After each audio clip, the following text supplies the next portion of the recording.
Saturday. It's Mike Bowen, USA Triathlon Rules Ambassador for the Southeast region. And this is kind of a Plan B version of what I was originally going to throw up. I originally planned to put a quick briefing up about the difference between professional athletes and elite athletes and how USAT describes them and a bit of the process of how a person becomes an elite. But I decided that was probably not going to be very much of use to most age group athletes, because most age groupers are not necessarily aspiring to be elite athletes or make money off of triathlon. I figured, let's go Plan B here. So in my past life, I was what is known as a human performance technologist. And that job basically was looking at issues in a training command, and I was analyzing root causes of performance issues. So basically, traditional Navy training mentality is that when a sailor or a worker in the workplace has an issue with being able to do their job, the traditional response was, well, send them off to training. And sometimes you found that as time progressed that all you were doing was sending this person to training and nothing good was happening to them.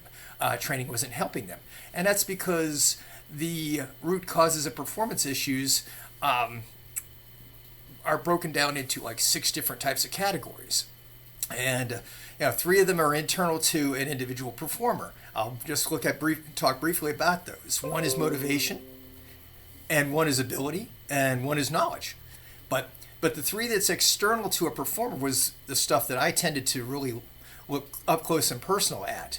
And I want to talk about those 3 external root causes of bad performance. So perhaps if you're one of those people that gets caught at a race and gets penalized for stuff, doing things, there may be one, maybe the root causes may be one of these 3 areas. First one is data and feedback. These are the expectations.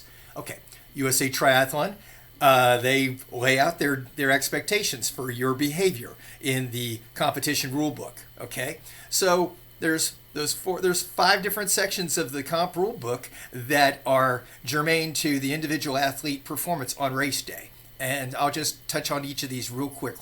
So you've got section 3, which is basically the general conduct. Those are those 3.4 rule. Then you have section 4, which is the swim. And that mostly has to do with illegal equipment and the wetsuit rule, pretty much. Rule number 5, bicycle positions.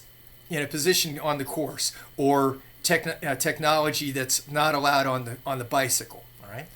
Rule number 6, or section number 6, is related to the run course. So this has to do with what you can and can't do on the run course. And then section number 7 is your behavior in transition. So USAT has all these expectations in these sections of the rule book. And if you haven't looked at the new rules which came out this last summer, I would strongly suggest taking the time to look at them in the weeks to come.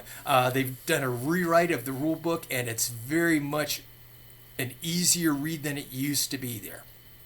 I know, once again, a very confusing piece, and I hope to provide you some more clarification. And in the next video, I hope to talk with you about a focus on the individual sections of the USA Triathlon Competition Rulebook. Promise once again to do better next time. And if you have any questions about any of the USAT competition rules or about becoming a USAT certified official, please don't hesitate to reach out to me on Facebook.com at www.facebook.com/USAT Rules Guy, or you can email me at michael.s.bowen@gmail.com. Have a fantastic afternoon. Take care. Bye-bye.